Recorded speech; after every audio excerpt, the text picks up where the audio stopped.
Hi అండి, నేను మీ అనుపమ. వెల్కమ్ బ్యాక్ టు సత్యాను రెసిపీ. ఇవాళ మన special recipe, tasty recipe, traditional recipe కాల్చిన వంకాయలతో పచ్చి పులుసు అండి. సూపర్గా ఉంటుంది టేస్ట్ అనేది. మట్టి పాత్రలో డెఫినెట్గా నేను చెప్పిన టిప్స్తో ఫాలో అయ్యారంటే సూపర్గా వస్తుంది.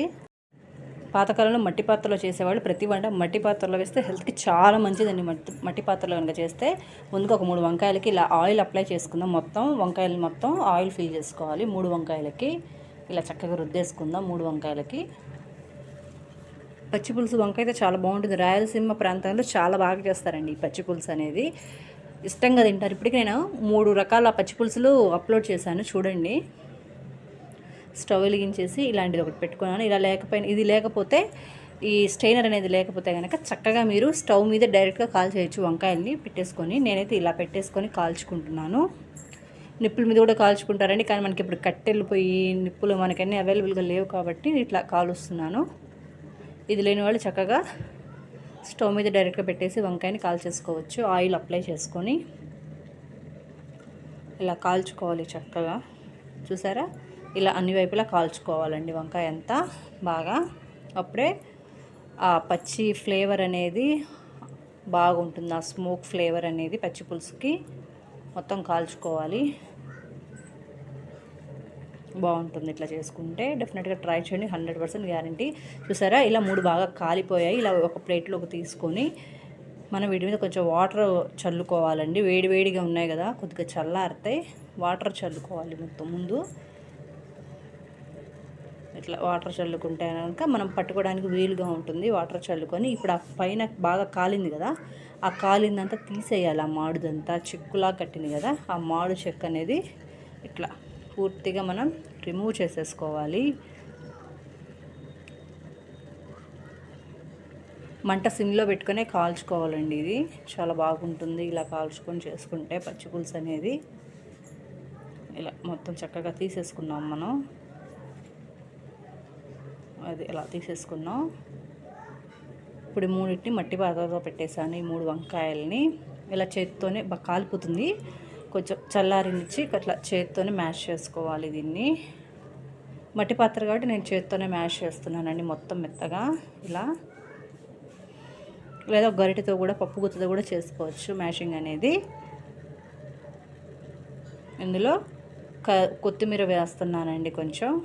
ఒక పెద్ద ఉల్లిపాయ పచ్చిదే వేసాను, కట్ చేసుకొని సన్నగా.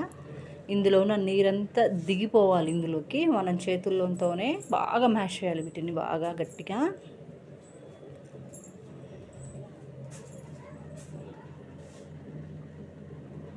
ఒక పచ్చిమిరపకాయని సన్నగా కట్ చేసి ఇందులో వేసాను. ఇది కూడా బాగా మ్యాష్ చేసుకోవాలి, చేత్తో బాగా పిసకాలి మనం బాగా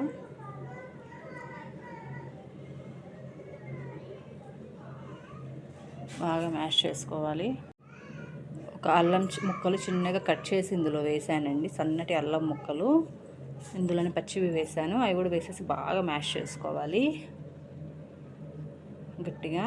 ఇందులోనే కళ్ళుప్పు అండి, ఒక 1.5 టీ స్పూన్ వేసాను. సారీ అండి, టేబుల్ స్పూన్ వేసాను. అంత బాగా చేత్తో మ్యాష్ చేసుకోవాలి.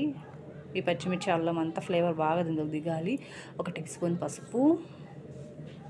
ఇది కూడా బాగా కలుపుకోవాలి ఇలా. ఇప్పుడు ఇందులోనే ఒక నిమ్మకాయ సైజంత చింతపండు రసాన్ని తీసుకున్నాను. పులుపుని బట్టి వాటర్ అడ్జస్ట్ చేసుకోవచ్చు మనము. ఇందులో కూడా అంతా బాగా పిసికేసుకోవాలి. ఇది ఇప్పుడు పక్కకు పెట్టేసుకుందాం. ఇప్పుడు స్టవ్ మీద ఒక బాండలి పెట్టేశాను. నేను స్టవ్ వెలిగించలేదండి, మట్టి పాత్ర అక్కడ పెట్టి చేశాను అంతే. స్టవ్ వెలిగించలేదు, అదంతా పచ్చివే చేశాను. వంకాయ ఒకటే కాల్చాను నేను. ఇప్పుడు ఆయిల్ హీట్ ఎక్కువైంది. 1 టీ స్పూన్ ఆవాలు, 1 టీ స్పూన్ మినపప్పు, 1 టీ స్పూన్ పచ్చిశనగపప్పు వేసాను. 1 టీ స్పూన్ మెంతులు కూడా వేసాను. ఒక 5-6 తెల్లగడ్డలు అన్నమాట, వెల్లుల్లి క్రష్ చేసి ఇందులో వేసాను. రెబ్బలు పొట్టుతో సహా వేసానండి. వాటిని అలా ఫ్రై చేసుకుందాము. గోల్డెన్ బ్రౌన్ కలర్లోకి రావాలి. 2 ఎండుమిర్చిని నేను తుంచి వేసానండి ఇందులోనే. అవి కూడా ఫ్రై చేసేసుకుందాం.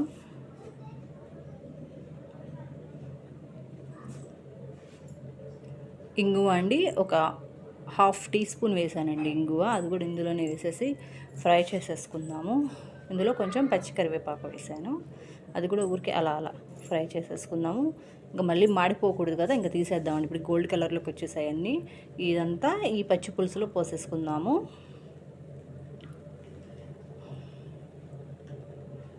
ఇదంతా చక్కగా ఇప్పుడు మనం బాగా కలిపేసుకుందాము. నా వంట మీకు నచ్చినట్లయితే తప్పకుండా సబ్స్క్రైబ్ చేసుకోండి, షేర్ చేయండి, లైక్ చేయండి. మీ అభిప్రాయాన్ని కామెంట్ రూపంలో తెలియజేయండి. రెగ్యులర్గా వీడియోస్ పోస్ట్ చేస్తాను, నన్ను ఆదరించండి. ప్రతిరోజు నా వీడియోని చూడండి, కంపల్సరీగా లైక్ చేయండి, నన్ను సపోర్ట్ చేయండి. మీ అందరి సపోర్ట్ నాకు కావాలి.